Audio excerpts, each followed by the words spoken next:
इश्टानो, आतां हांव तुमचे मुखार शिंपेंतलीं मोतयां दवरतां. दुसरें महाझूज वर्ल्ड वॉर चलतालें आनी तातूंत 2 सैनीक जखमी जाले. खूब जाल्ले, पूण हें घडीत आतां ह्या 2 सैनिकांचें. जखमी जाले, तांकां हॉस्पिटलाक व्हेले, पूण ते इतले जखमी जाल्ले, दोगांचे पांय कापचे पडले, दोनूय पांय कापचे पडले आनी ते आतां हॉस्पिटलांत आसात. तेन्ना एकलो सैनीक चिंता आनी म्हणटा, आतां म्हजे दोनूय पांय कापले, आतां म्हज्यान कितें करूंक जातलें? म्हजें जिवीतच गेलें, आतां पाड जावन गेलें सगळें. हांव झुजूंक गेलो आनी पांयाक मार जालो आनी आतां पळय म्हजी परिस्थिती कसली. असो तो निराशेन बुडतालो, दुखी जालो आनी खूब खंतिश्ट जातालो आनी डिप्रेशन म्हणटा पळय तातूंत बुडलो आनी तो हॉस्पिटलांतच उरलो. दुसरो सैनीक चिंतूंक लागलो आनी म्हणूंक लागलो, ओय, झुजान हांव जखमी जालो, म्हजे 2 पांय कापले, पूण हांव देवाक आर्गां दितां, म्हजे 2 हात बरे आसात. आतां हांव ह्या म्हज्या हातांनी कितें तरी बरें करतलों, दुसऱ्यांची सेवा करतलों, म्हज्या देशा खातीर म्हज्यान कितें करूंक जाता तें हांव करतलों. अशें तो चिंतूंक लागलो, उलोवंक लागलो. बेगीनच हॉस्पिटलांतल्यान भायर आयलो आनी मागीर मिलिट्रीन ताका दुसरें काम, आतां ताका चड चलूंक जायना, पूण कांय नजो, बसल्या कडेन ताच्यान खूब वावर करूंक जाता. ताका परत्यान सेवा दिवपाक तांणी ताका एक सुयोग दिलो. आतां पळया, दोगूय सैनीक एकाच देशाचे, एकेच मिलिट्रीन काम करताले, दोगूय जाण जखमी जाले, दोगांचे पांय कापले, पूण दोगांचें चिंतप सारकें उलटें. एकलो निराशीवादी, पेसिमिस्ट, आनी दुसरो आशावादी, ऑप्टिमिस्ट. ह्या निराशान बुडल्या मनशाचें जिवीत सगळें कोडू जालें. ताका जिवितांत आतां अर्थ दिसना, आतां ताका जिवितांत उजवाड दिसना, सगळो काळोखच काळोख, मुखली वाटच ताका दिसना.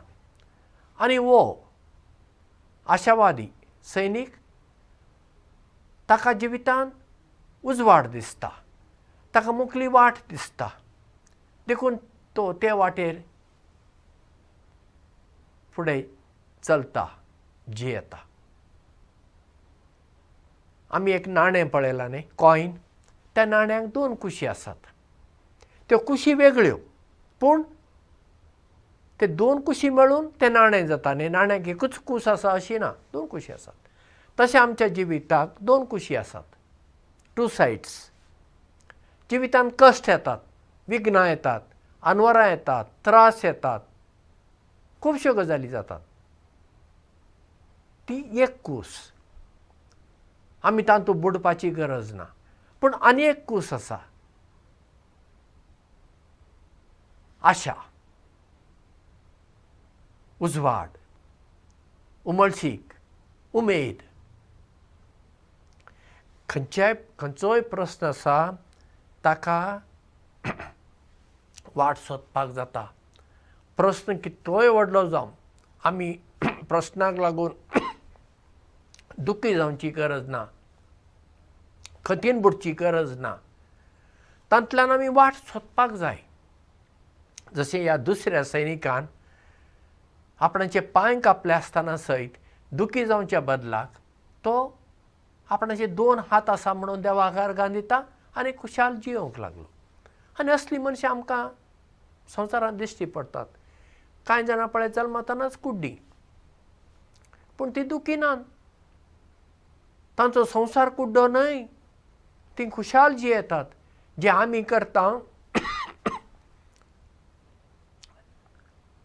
तोच वावर वा तसलोच वावर आमचे परस तीं बरीं करतात.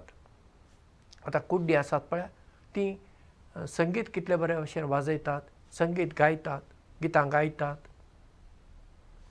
हाताचें काम करतात आनी आतां कंप्युटराचेर सुद्दां कुड्ड्यांक काम करूंक जाता. म्हणजे कुड्ड्यांचो संवसार कुड्डो न्हय.